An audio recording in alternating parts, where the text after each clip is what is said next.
Hongeen ganna 22 keemereet mudate darbee bariin caamsaa 20 misiraachoo qabatee dhoofee gariin Andoonii Iraawulaa Barnamaas hawwii garii Peep Gaardiyoolaa karatti hambisee kanaanis miizummaan nagee jedhee urjiin kaaba London Arsenaal misirroo ta'uu isaa labsee waggaa gara waggaatti guyyaa gara guyyaatti deddeebi'ee karra geebaa rukutoo itti boofee irraabsa fitatee karra geebaa cabsee booji'ee galee.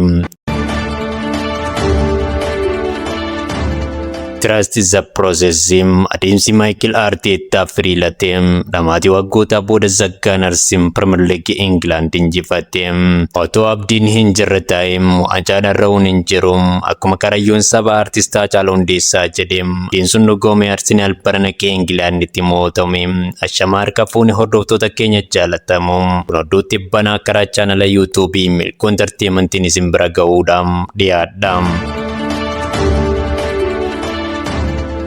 Erga hundeeffamee waggootii 440 lakkaa'amaniiru.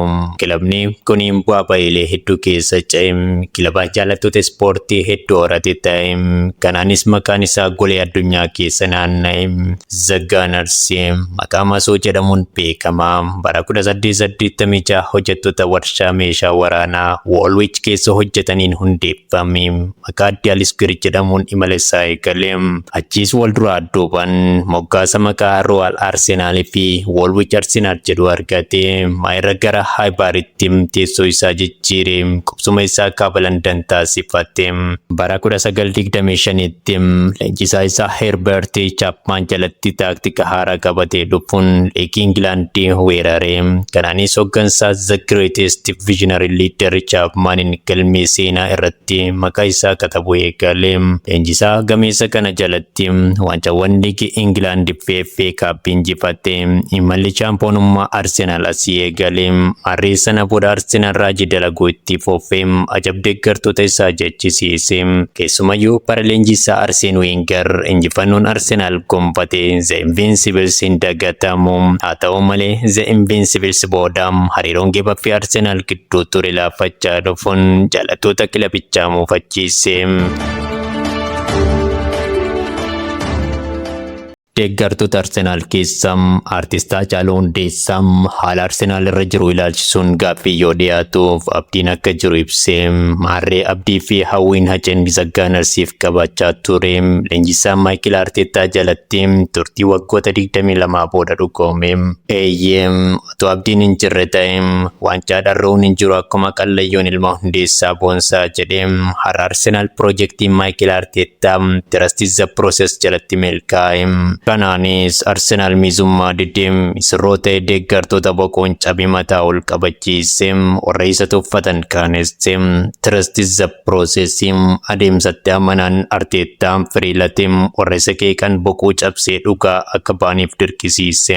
Waggoota 3 darbaniif walitti aansuun sadarkaa lammaffaan xumurus barana nagaya jechuun didee mataa gabatee Premier League England irra qubachuuf murteeffate.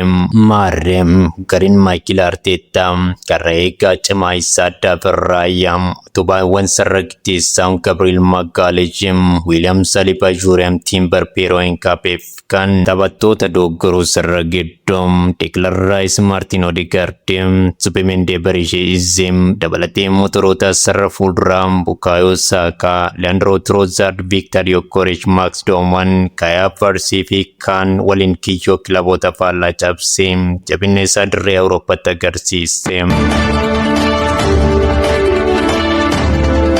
Draamaan Arsenaal taphoota bara 2025-26 hojjeteen dhumu keessumattuu taphni West Ham waliin istaadiyeemii Londanitti gaggeesse 1-0 injifate yoomuu hin dagatamu. The Master of Set Pieces jedhamuun otuu qeeqamu gariin Michael Arteta hamilee hin cabne itti cichee falmatee Premier League Englandiin chaampiyonoome.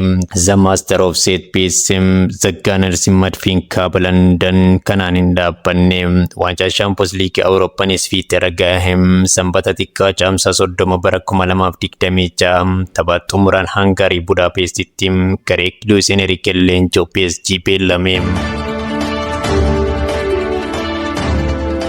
waancaa liigii Ingilaandii kanarra Pirimeer Liigii Ingilaandii jedhamu dabalatee waancaawwan 14 injifachuun Manchester United fi Liverpool itti aanuun Manchester City fi Chelsea caaluun sadarkaa sadaffaa irratti argama. Akka waliigalatti baay'ina waancaawwan gola isaatii qabuun Liverpool fi Manchester United itti aanuun waancaawwan 49 qabaachuun sadarkaa sadaffaa irratti akka Gunners argamu seenarra gabaha. Maarreem deeggartoota Arsenaaliif carraa gaarii hawwaa qophii keenyaan gola boof deeqamna turtiin waliin qabataniif galatoomaa jecha nagaa walitti dhaamannam horaa bulaa deebanam.